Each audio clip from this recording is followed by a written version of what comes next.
The laughter was too loud, forced, cruel. My granddaughter stood in the center of the room, frosting dripping down her cheeks. Her tiny fists trembled as she ran to me, eyes wide, mascaraed with tears. Behind her, my daughter-in-law clapped her hands together like it was all a joke. "Happy birthday! Here's your surprise!" The room joined in, some awkward, some nervous. None brave enough to stop it. I wiped my granddaughter's face with my sleeve. She buried herself into me, shaking, breathing fast, like she was ashamed for crying. My eyes stayed on the woman holding the cake knife. She smiled at me. Not an apology, a challenge. And in that instant, I knew this wasn't about cake, it was about control. The betrayal had been subtle at first, a withheld invitation, a mocking glance, a comment dressed as a joke. I thought it was insecurity. I told myself to ignore it, to let my son's marriage breathe without interference. But children don't invent fear, they absorb it. My granddaughter's silence after visits, the way she clung to me at drop-offs, the new habit of chewing her nails until they bled, these were not coincidences. They were signals. And the cake in her face was not an accident. It was escalation. My son didn't see it, or maybe he refused to. Men blind themselves when they're too weak to confront what's right in front of them. That night, while the others laughed and scraped frosting from plates, I saw it all clearly. The pattern, the cruelty, the manipulation. This wasn't about birthdays. This was a war for ownership of a child's spirit, and I had just been forced to choose sides. I didn't argue. Argument feeds tyrants. I went quiet. Instead, I began listening more carefully, watching, collecting. Text messages she left on my son's phone, sarcasm sharpened into insults. Receipts hidden in purses, hotel bars while he worked nights. A voice message, never meant for me, replayed again and again. "She's not your real family. She's mine now." I kept my smile at dinners. I kept my tone soft when she pushed.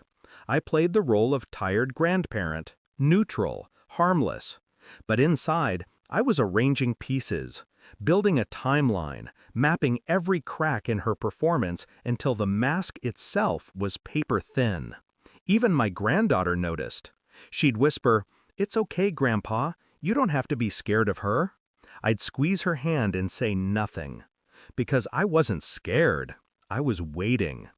The truth arrived not through gossip, not through accident, but through record. A private investigator handed me the folder. Inside, photographs of her with another man, smiling in the daylight, free of pretense.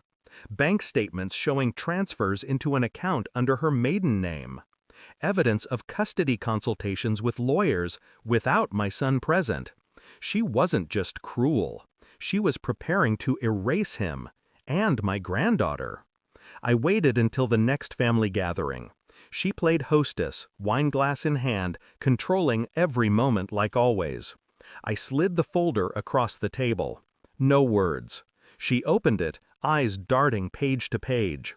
Her smirk cracked, then vanished. Her hand shook. Where did you get this?" I leaned back, silent, calm. The room grew still. Even my son looked at her differently. Her mask had finally slipped. I didn't raise my voice. I didn't accuse. I only looked at my son. Read. He did. His silence hurt her more than anything I could have said. She tried to reach for his arm. He pulled away. "You lied," he whispered. She turned to me, desperate now. "You set this up. You—" I stood, picked up my granddaughter. She wrapped her arms around my neck, face buried against me, safe at last. "You thought cruelty was power," I said, my voice low enough to cut. "But power doesn't laugh. Power doesn't hide. Power exposes." Her tears broke then, streaking down her face like smeared paint. I walked out with my granddaughter in my arms. Behind me, the silence of a collapsing empire followed. Later, when my son came to me, papers in hand, eyes hollow, I didn't console him. Pity is poison. Clarity is cleaner. You see her now, I told him. That's enough. The divorce would take months, the custody battle longer. But her game was finished. The evidence had burned through every defense she had. I wasn't angry anymore. Anger gives weight to the guilty. I was empty, cold, detached. My granddaughter slept peacefully that night for the first time in months. That was my vindication. As for my daughter-in-law, she mistook laughter for strength. Now she knows silence is sharper, and silence is mine.